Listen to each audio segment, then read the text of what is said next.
मैं सरपंच सालवा आदरणीय दीपेंद्र हुड्डा के यहाँ गाँव कालवा में पहुंचने पर तहे दिल से हार्दिक स्वागत और अभिनंदन करते हैं। दीपेंद्र हुड्डा जी दूसरी बार आए हुए गाँव कालवा में, अपने गांव के मांगे रहे गांव का विकास होता है, मुख्य विकास होना चाहिए।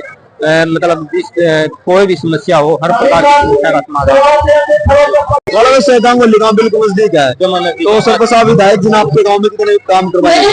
गाँव में विधायक जी ने 300 शौचालयों का निर्माण करवाया। अगर 3 लाख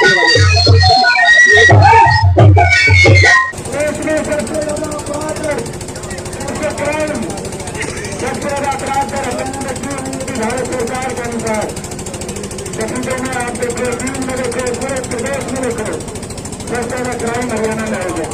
टोटल कोर्टों में उलझा दिया, अपने कागज ठीक कराए जाओ, चक्कर काटे जाओ, उलझा दिया कि नहीं उलझा दिया?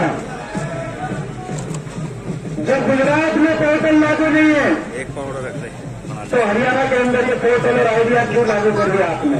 हमने सवाल पूछा। और हरियाणा के नौजवान को उलझा दिया, सीटी में उलझा दिया, कच्ची भर्तियों में उलझा दिया। उलझा दिया कि नहीं उलझा दिया? सीटी और कच्ची भर्तियों में हरियाणा नौजवान में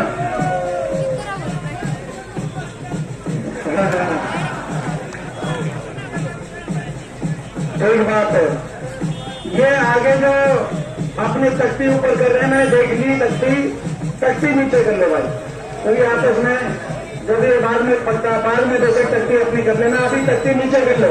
अब राहुल, ये राहुल आडवा जो है, सीटियों में नौजवान को उलझा दिया, सीटी में कच्ची भर्तियों में, गरीब आदमी की सारी स्कीम्स बंद कर दी, 100 बच्चे प्लॉट की स्कीम बंद कर दी, पीने के पानी की टंकी टूटी और पानी का मुफ्त कनेक्शन ऐसी समाज के परिवारों को मिलता था हमारे समय।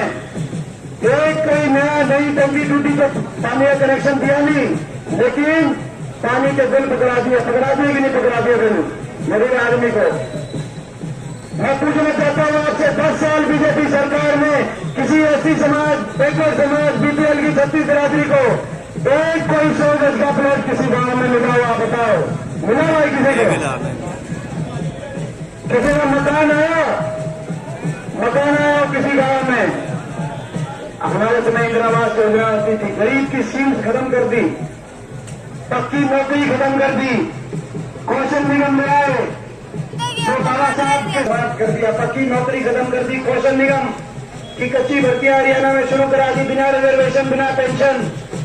और फौज की जो पक्की भर्ती होती थी, वो उसमें भी पक्की भर्ती को वापस लेकर अग्निवीर की योजना ले आए।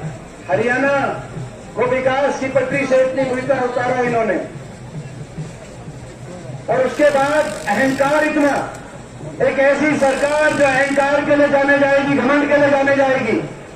कोई ऐसा वर्ग नहीं जिस वर्ग का अपमान इस सरकार ने नहीं किया अपने अहंकार से। जब किसानों ने अपनी एमएसपी के लिए मांग करी, 750 किसानों की जान की कुर्बानी इस सरकार ने ली भी नहीं, मैं आपसे पूछना चाहता हूं। और एक शब्द सहानुभूति का नहीं कहा गया। 5000 स्कूल बंद कर दिया, गरीब आदमी के छोटे छोटे बच्चे 500 स्कूलों के आगे धरने पे, पहली दूसरी क्लास के छोटे छोटे बच्चों को धरने पे बैठना पड़ा। लेकिन इस सरकार के दिल में दया का भाव नहीं आया।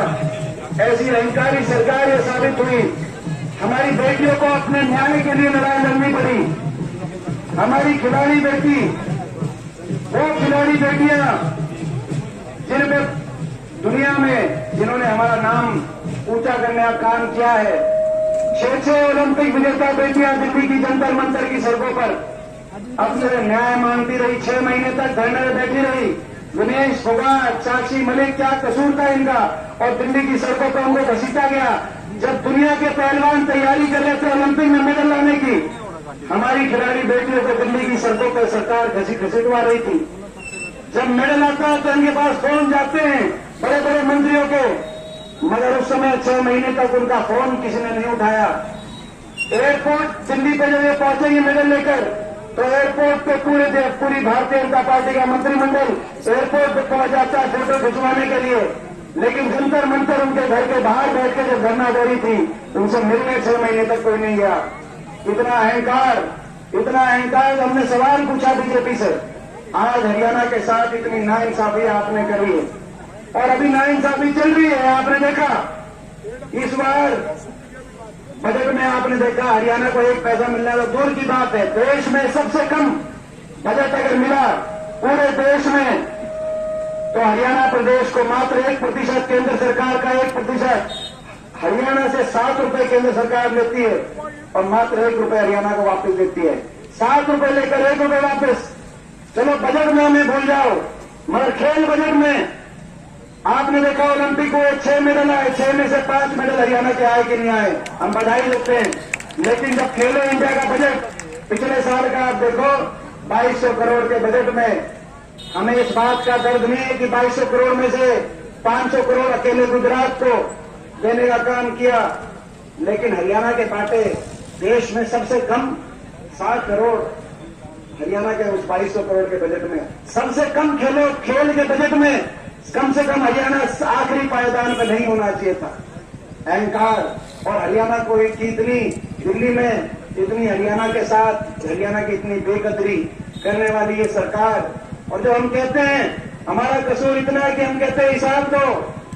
जब ये अभियान चला है कि हरियाणा हिसाब मांग रहा है, बीजेपी वाले हिसाब दो, तो बीजेपी के बड़े बड़े नेता दिल्ली से आ गए, बड़े बड़े नेता दिल्ली से आ गए और दिल्ली से आकर कहने लगे कि हिसाब नहीं देंगे, हम तो हिसाब लेने वाले हैं। हुड्डा साहब हमसे हिसाब मांग रहे हैं, हुड्डा साहब को हिसाब नहीं देंगे, हम हिसाब लेके रहेंगे। मैं कहना चाहता हूं बीजेपी वालों को, आपकी इतनी नाराजगी होगी पूरे प्रदेश में आपसे, और आपको पता चल गया जब सर्वे कराया और पता चला कि बीजेपी जा रही है हरियाणा से, इतनी नाराजगी हो गई। आपने अपना प्रदेश अध्यक्ष का चेहरा बदला कि नहीं बदला? प्रदेश अध्यक्ष का चेहरा, अपना उप मुख्यमंत्री बदला, अपना गठबंधन बदला, अपना मुख्यमंत्री का भी चेहरा बदल दिया कि नहीं बदल दिया इलेक्शन से पहले? मगर